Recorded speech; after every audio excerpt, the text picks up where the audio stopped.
नमस्कार दोस्तों, 6 अगस्त 1945 को मानवता के खिलाफ एक ऐसी त्रासदी हुई जिसे कभी भुलाया नहीं जा सकता। इसी दिन अमेरिका ने जापानी शहर हिरोशिमा पर बम गिराया था। हजारों लाखों लोग इसमें मारे गए थे। इसके रेडिएशन से दूर दूर तक के इलाके कई साल तक बर्बादी झेलते रहे। आखिर अमेरिका ने जापान पर इतना बड़ा हमला क्यों किया और हमले के लिए हिरोशिमा व नागासाकी को ही क्यों चुना, और आखिर ऐसा क्या हुआ था जिसने अमेरिका को जापान पर परमाणु हमला करने पर मजबूर किया था। इस सवाल का जवाब काफी रोचक है और शायद आप सभी इसे नहीं जानते होंगे। परमाणु हमला जापान की उस गलती का परिणाम था जो उसने 7 दिसंबर 1941 में की थी। चलिए दोस्तों, आपको बताते हैं कि आखिर 7 दिसंबर 1941 को क्या हुआ था। द्वितीय विश्व युद्ध का आगाज हो चुका था। दो पक्ष एक दूसरे को घेरने में लगे हुए थे। इस युद्ध में जापान का विरोधी ब्रिटेन था। अमेरिका उस समय न्यूट्रल था। वो इस युद्ध में हस्तक्षेप नहीं करना चाहता था, लेकिन अमेरिका अप्रत्यक्ष तौर पर ब्रिटेन की मदद कर रहा था। इस बीच जापान ब्रिटेन के मित्र अमेरिका की ताकत को कम करना चाहता था ताकि वह ब्रिटेन की मदद न कर सके, और इसका कारण एक ये भी माना जाता था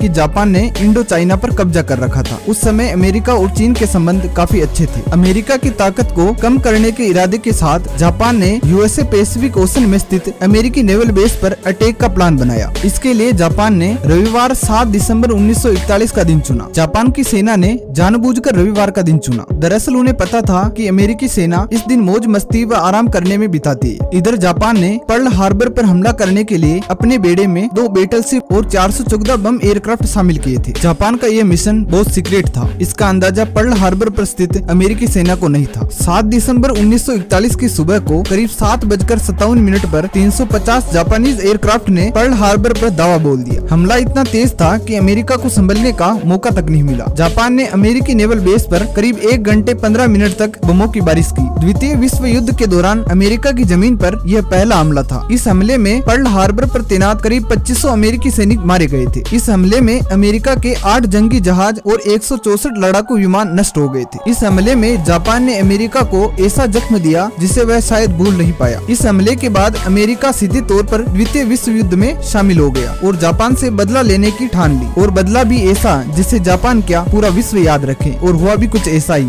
अमेरिका ने जापान पर परमाणु हमला करने की योजना बनाई। अमेरिका ने बम गिराने से पहले जापान के शहरों पर काफी रिसर्च किया। इसके बाद यह तय किया गया कि हिरोशिमा व नागासाकी पर हमला किया जाएगा। आपको बता दें कि इन दोनों शहरों में जापानी सेना की गतिविधियां सक्रिय रूप से होती थी। इसी कारण से अमेरिका ने इन दोनों शहरों को टारगेट किया। प्लान के मुताबिक अमेरिका ने 6 अगस्त 1945 को हिरोशिमा पर परमाणु बम गिराया। इस परमाणु बम को एनोला गे नामक विमान से गिराया गया था, जिसके पायलट पॉल टिबेट्स थे। इस परमाणु बम का नाम लिटिल बॉय था। ये करीब 4 टन यानी 4000 किलोग्राम वजनी था। इसमें करीब 65 किलो यूरेनियम भरा हुआ था। यह कितना घातक था, इसका अंदाजा आप हिरोशिमा शहर की हुई दुर्दशा से लगा सकते हैं। इस हमले में करीब 1,40,000 लोग मारे गए थे। जिस समय ये परमाणु बम गिरा उस समय हिरोशिमा शहर का तापमान 4 लाख डिग्री सेल्सियस पहुंच गया था। शहर में 29 किलोमीटर के इलाके में आसमान से काली बारिश हुई। हजारों लोग रेडिएशन की चपेट में आने से मर गए थे। इस हमले को जापान समझ भी नहीं पाया था कि हमले के तीसरे दिन यानी 9 अगस्त 1945 को अमेरिका ने जापानी शहर नागासाकी पर दूसरा परमाणु बम गिरा दिया, जिसमें करीब 40,000 लोगों की जान चली गई थी। नागासाकी शहर पर जिस परमाणु बम को गिराया गया था उस परमाणु बम का नाम फेट मैन था। इन दोनों हमलों ने